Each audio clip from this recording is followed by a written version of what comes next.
And joining us now from his offices is Efraim Levy, Senior Automotive Equity Analyst at Standard & Poor's here in New York. He has a hold rating on Toyota. Efraim, thank you so much. Welcome to Bloomberg News. Good afternoon. Talk to us about your impressions of what Mr. Toyoda had to say today.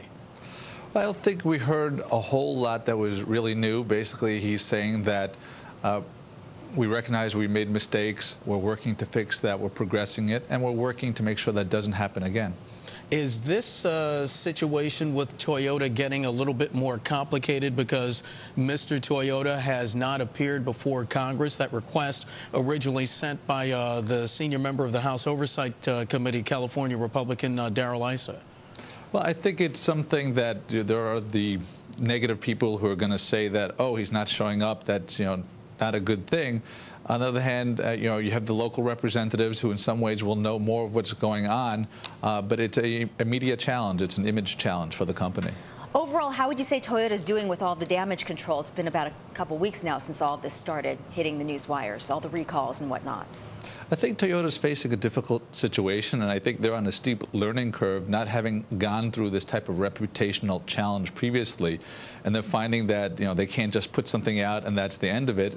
And really the issue is the negative news creep. The longer this is in front of the headlines, the longer it will take for them to recover. But I do expect them to recover and to continue to grow. Yeah, Efraim, might I ask, because I guess the lessons learned years ago during that Tylenol scare and how the company was able to rebound from that and to clean up its image. Are there any lessons that Toyota can learn from that in terms of damage control?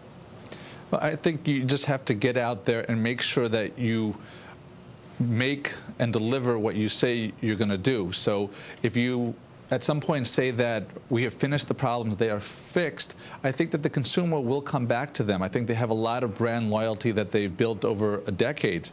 The real risk to the company is if at some point they say, we're finished, we fixed the problems, you're not going to have it again, and then there's recurrence, that's when I think there's the real challenges to the reputation. And let's talk about challenges to the stock price and the overall bottom line, Efraim. The Toyota Motor ADR, and I just want to take a break, step back, and explain, of course, remind everybody that the ADR, the American Depository Receipt, is the certificate issued by a U.S. bank and traded in the U.S. as domestic shares, down year-to-date 12.6%. Do you think all of these troubles have been factored into the current stock price?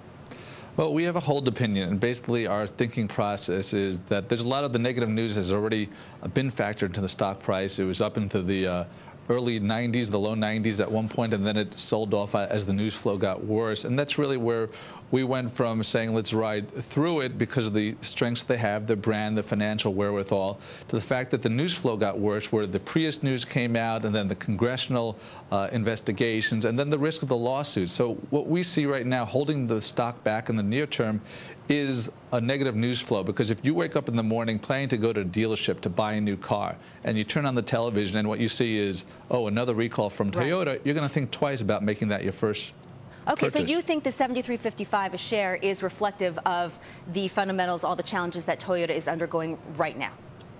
Well, we could see the price fluctuates from day to day. There's different reasons why people sell. But if we look over the next 6 to 12 months, we see the stock actually will be higher, assuming that things don't deteriorate beyond what we expect. So what does Toyota right now have going for it that's positive?